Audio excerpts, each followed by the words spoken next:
Grigny 2, ce n'est pas une cité HLM en déshérence comme il y en a tant. C'est une résidence privée, l'une des plus grandes d'Europe. Une copropriété de 104 immeubles où vivent plus de 17 000 personnes. 40% de la population vit sous le seuil de pauvreté. Le quartier est miné par l'insalubrité, les marchands de sommeil, les incendies à répétition et les affrontements avec les forces de l'ordre à coups de feu d'artifice. Reculez! Reculez! Reculez!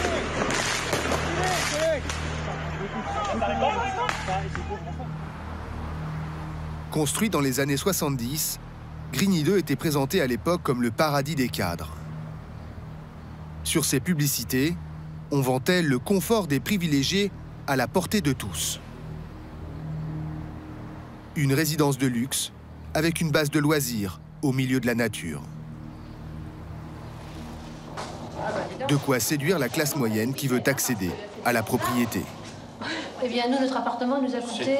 C'est un 4 pièces qui a coûté 60 000 francs. Environ, oui. Ça fait 6 millions, tiens.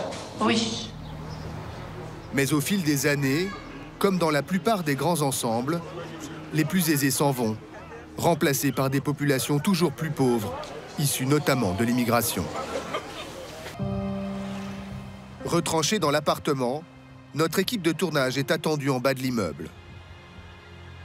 Nous avons dû faire appel à des grands frères pour être escortés en sécurité.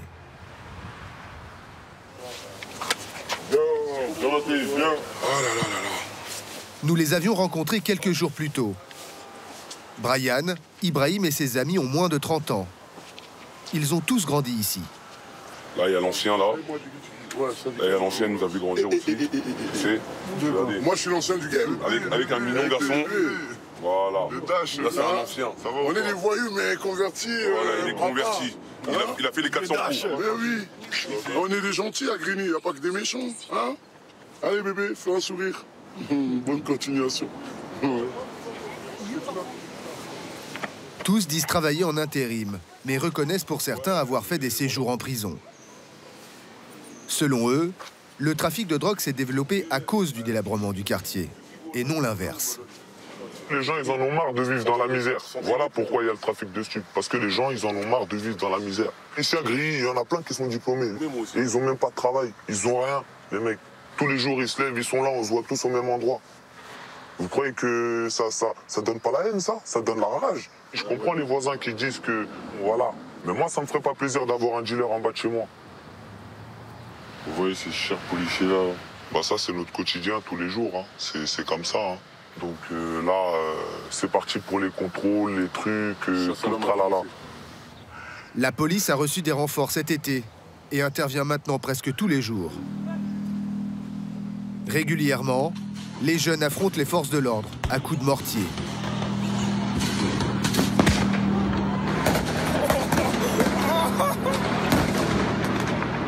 En septembre dernier, un fonctionnaire a été blessé par un feu d'artifice tiré à bout portant au cours d'une opération antidrogue. Reculez! Reculez! Reculez! C'est en face, là.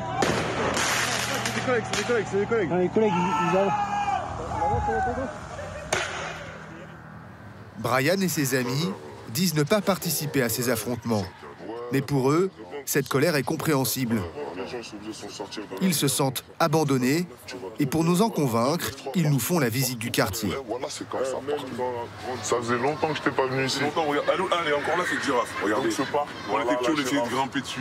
La fameuse girafe. Personne n'a réussi à grimper, à toucher la tête. Hein. À l'époque, c'était un peu plus en meilleur état. Il n'y avait pas de trous par terre comme ça. Ça n'a pas été entretenu depuis bien longtemps. Donc voilà, il y a la pauvre dame qui habite ici. Dans le square voisin, les enfants ont laissé place au SDF. Ça fait maintenant 3 ans, je crois. À Grigny 2, jusqu'à cette année, les espaces verts n'appartenaient pas à la ville, mais aux 5000 copropriétaires. Tout comme les 8 km de routes privées, les parkings, l'éclairage public, et même ce centre commercial de 4000 m², quasi désert. Les gens, Ils ne peuvent pas faire leurs courses correctement. Regardez, même là, le centre commercial Casino, ça fait 3 ans qu'on n'a plus de centre commercial. Le supermarché a fermé à cause des vols et des agressions, entraînant des coûts de sécurité exorbitants pour une rentabilité trop faible. Les gens qui ont vraiment besoin, qui sont dans le besoin de faire leurs courses, bah là on est obligé d'aller sur Viry-Châtillon, voire même sur Évry, pour d'autres personnes, ou Ris-Orangis. Bah là, si on n'a pas de voiture, là on est complètement mort. Hein. Plus de supermarchés, les autres commerces tirent le rideau, les uns après les autres. Bah là, ouais, déjà, juste la pharmacie, ça fait à peu près 2 ans qu'elle est fermée. On venait ici, on achetait des habits. À la base, ça c'était un magasin de vêtements, vous vous rendez compte? Et après, c'est devenu de l'alimentation. Et à la fin, ça a fermé aussi. Il n'y a plus rien. Le centre commercial et tous les équipements de la résidence étaient gérés par un premier syndic. Surendetté à cause des coûts d'entretien pharaoniques, il a été placé sous tutelle judiciaire en 2011. Quant aux immeubles, ils sont administrés par des syndics secondaires. Il y en a 27 au total, et un tiers d'entre eux est en redressement judiciaire. Dans la plupart des bâtiments, c'est encore vivable. Mais rue Lavoisier, tout a dégénéré. Plus de 300 familles vivent au milieu des immondices.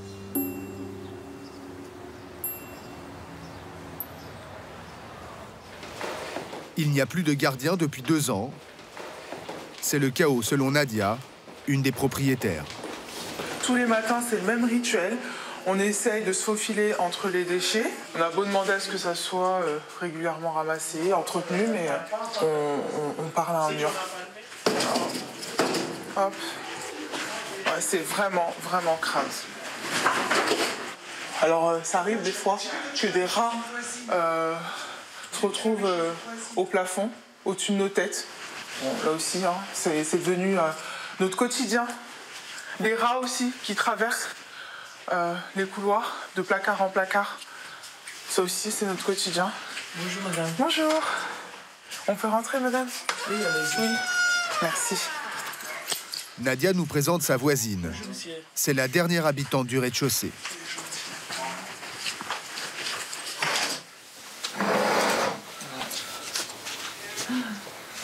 Des tonnes d'ordures ménagères jetées depuis les étages supérieurs. Tous les sacs, tout ça. C'est les gens qui les jettent de chez eux, en fait, parce qu'il n'y a pas de règles. Donc à partir du moment où, en fait, on ne sanctionne pas un habitant, après, c'est l'anarchie. Non. Non, il n'y a pas d'erreur pour l'instant. Ah, il y en a un? Non. C'est grave. C'est sale. Non, mais tellement, il est bien ici, quoi. Tu sais, c'est vraiment leur terrain. Ils se nourrissent tellement bien. Regardez, on leur donne tellement bien à manger ici. Donc c'est normal qu'ils soient gros comme presque des chats. C'est répugnant. Malgré l'insalubrité, les copropriétaires doivent payer des charges particulièrement élevées à l'administrateur judiciaire qui gère leur syndic. Combien tu payes de charges, toi? 1200 par trimestre. Trimestre, voilà. Donc 1200 € par trimestre, tu te rends compte? Nous, on paye des charges et on est obligé de vivre comme ça. On est livré à nous-mêmes. Si on ne paye pas, c'est des mises en demeure. Mais c'est normal que les gens n'aient pas envie de payer 1200 € pour vivre dans ces conditions. Qui voudrait payer? Qui? Parce qu'on n'a pas le choix, parce que sinon on va être traduit en justice. Les habitants de la rue Lavoisier ont fini par porter plainte pour mise en danger de la vie d'autrui.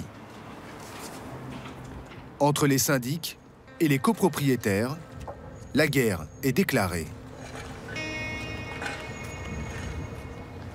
Chantal Le Beaupin, 65 ans, a pris la tête de la révolte.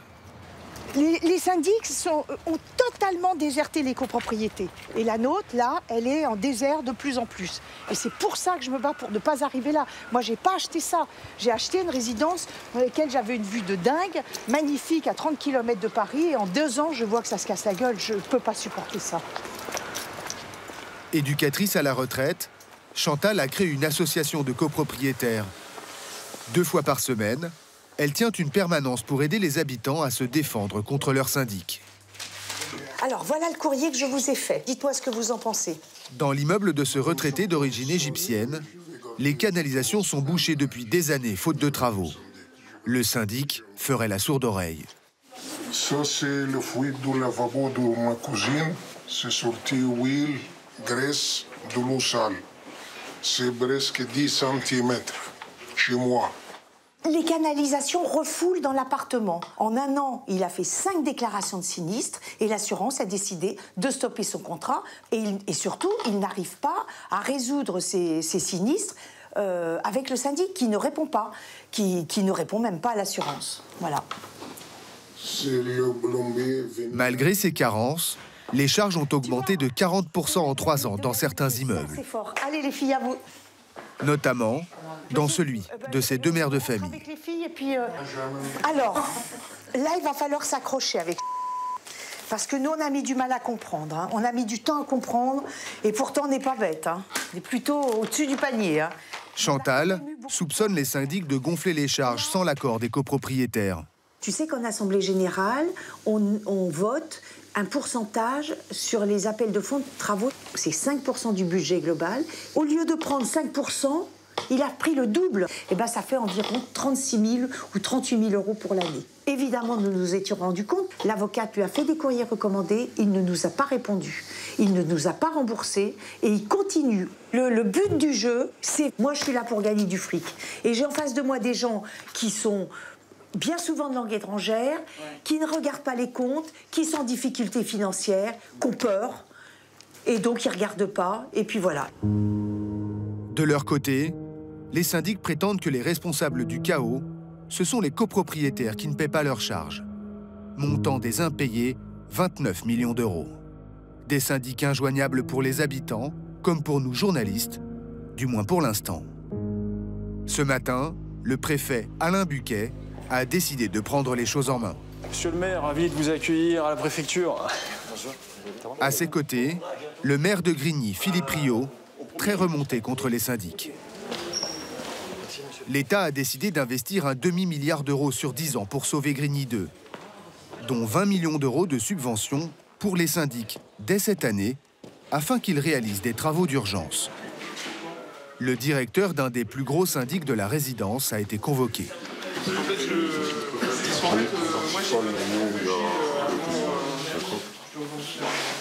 Depuis plus d'1 an, les syndics refusent de communiquer leur comptabilité au préfet. Le syndic s'enfuit. Du coup, la subvention est bloquée. C'est ennuyeux, ça montre un état d'esprit que la transparence et la confiance ne sont pas là, malgré la mobilisation exceptionnelle de la puissance publique. C'est très dommage. Il est où? Il est où? Il est parti? Bah, il est là. C'est bon? C'est bon. Le préfet nous demande de sortir de la salle pour que la réunion puisse avoir lieu. Vous le prenez ou ils sont foutés? Non, mais je vous arrêtez de me filmer? Non, mais j'ai le droit, en fait, j'ai non, donc moi, j'ai dit qu'il arrête. Attendez, du moment que vous êtes flouté, il n'y a pas de problème. Moi aussi, on va continuer la réunion. Il n'est pas dans la salle, le journaliste. D'accord. D'accord. Le journaliste n'est pas dans la salle. Voilà. Pardon, excusez-moi. Excusez-moi.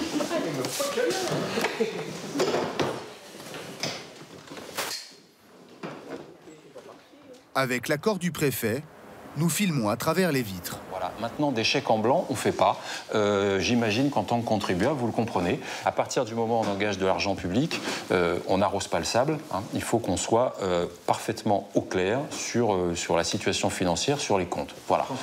Actuellement, ça n'est pas le cas. Quand je dis ça, je ne sous-entends pas qu'il y a eu quoi que ce soit d'illégal. Je dis simplement qu'il faut qu'on arrive là aussi à avoir un canal de communication efficace. Donc, de grâce, réglons les questions procédurales collectivement. On est tous autour de la table pour essayer de pouvoir dépenser. Le syndic se rend compte que nous filmons. C'est bon, vous arrêtez? Vous arrêtez? Je suis à l'extérieur, j'ai une autorisation de filmage. C'est quoi le problème exactement? Qu'est-ce que vous avez fait, c'est inadmissible? Qu'est-ce que j'ai fait d'inadmissible, monsieur? J'ai interviewé des copropriétaires qui se plaignaient de votre gestion. Est-ce que vous, depuis toutes les années, vous êtes à la tête de la gestion de cette copropriété? Est-ce que vous portez une responsabilité dans la mauvaise gestion?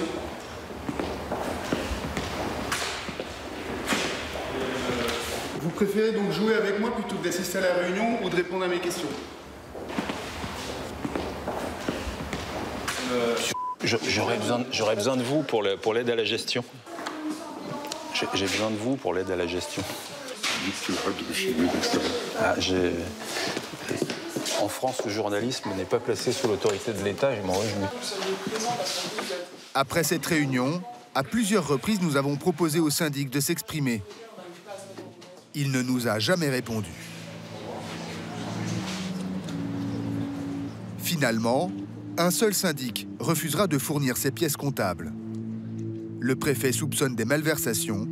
Il a saisi la justice.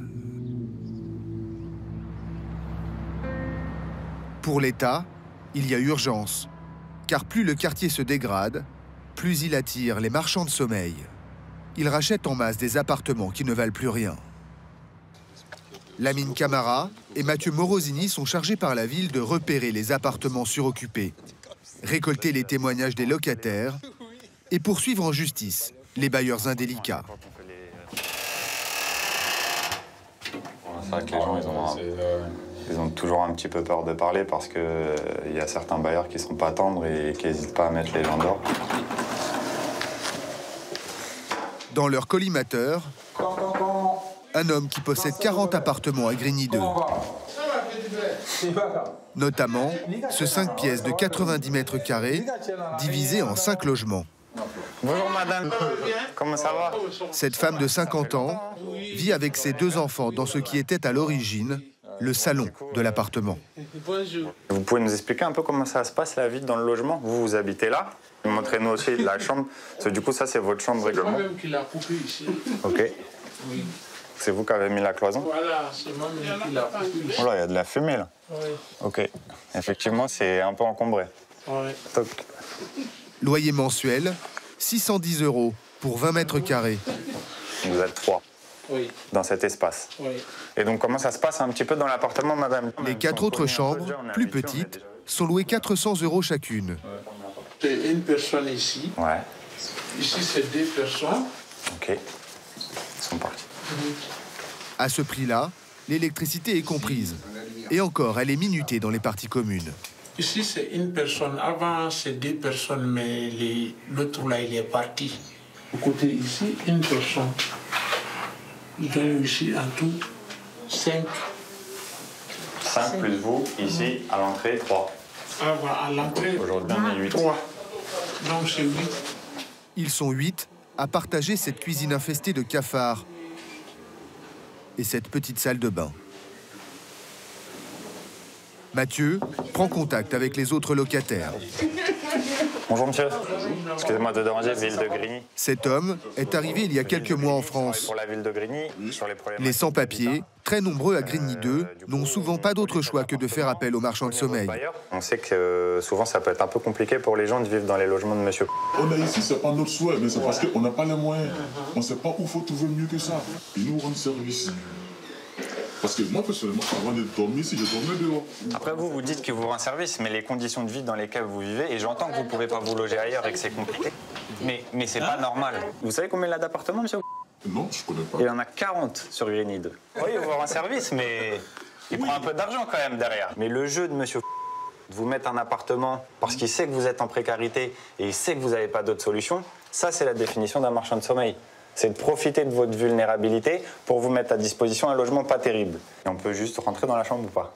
En louant à la découpe, le bailleur double son revenu locatif, 2 200 € par mois, au mépris de la sécurité. Et votre ami, il vit ici depuis quand? Parce que là, typiquement, quand bien même il y a une cuisine qui est mise à disposition de tout le monde, vu que c'est pour tout le monde, les gens en général, ils n'aiment pas trop utiliser la cuisine. Donc ils mettent un micro-ondes, un frigo.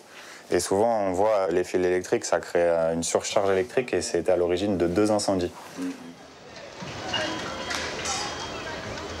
En 2017, un premier incendie ravage 60 appartements, faisant 12 blessés. Le feu s'est déclaré dans un logement suroccupé.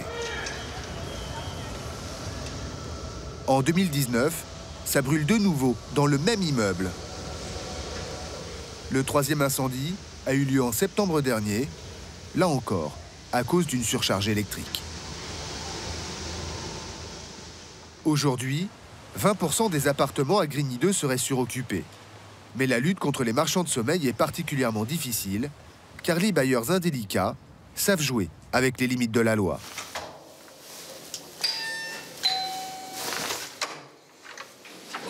Bonjour. Pour se prémunir de poursuites judiciaires, la propriétaire de ce logement prétend toujours faire des contrats de colocation parfaitement légaux. Mais on est bien loin de l'esprit bon enfant d'une coloc étudiante. Je suis là, la fenêtre était là. Cette femme partage une chambre de 9 mètres carrés avec sa fille de 13 ans. Moi, je ne peux pas informer rien d'ici. Elle se cache derrière la porte, car la propriétaire interdit aux locataires d'y héberger un tiers. Pour 2 personnes, c'est juste pas vivable. Louer moins de 9 mètres carrés par personne, c'est puni par la loi. Alors pour se protéger des poursuites, la propriétaire a mis une affichette dans le couloir qui rappelle que les locataires doivent impérativement vivre seuls. La propriétaire avait mis ça. Voilà, par rapport à la division. C'était pour dire qu'on ne doit pas loger une tierce personne ici. Parce qu'il y a La position de Madame, c'est de dire qu'elle ne fait pas une division illégale d'appartements, mais qu'elle organise une colocation. Mais néanmoins, on voit bien dans ce type de situation et en rencontrant les colocataires de Madame que les gens n'ont pas forcément de velléité à vivre ensemble, qu'ils subissent juste la situation et qu'ils louent une chambre parce qu'ils n'ont pas d'autres possibilités. Et donc vous n'avez pas forcément envie d'être colocataire. Vous subissez cette situation de colocation. Colocation volontaire ou division illégale, la justice va trancher. Voici la propriétaire. Elle comparaît aujourd'hui devant le tribunal correctionnel d'Évry. Cette conseillère financière, âgée de 37 ans, possède 5 appartements à Grigny 2. Qu'est-ce que vous répondez aux gens, notamment à la mairie de Grigny, qui vous accuse d'être un marchand de sommeil?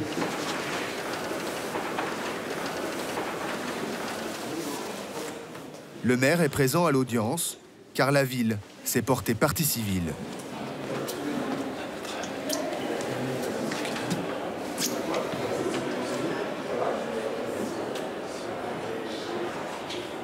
Ce sont souvent des voyous à col blanc et cette fraude immobilière, elle pourrit une ville, elle pourrit des vies et ça c'est inadmissible. Si on estime 5 appartements à 4 chambres, ça fait 20 contrats à 400 €, ça fait entre 8 000 et 10 000 € par mois. Oui, tout à fait.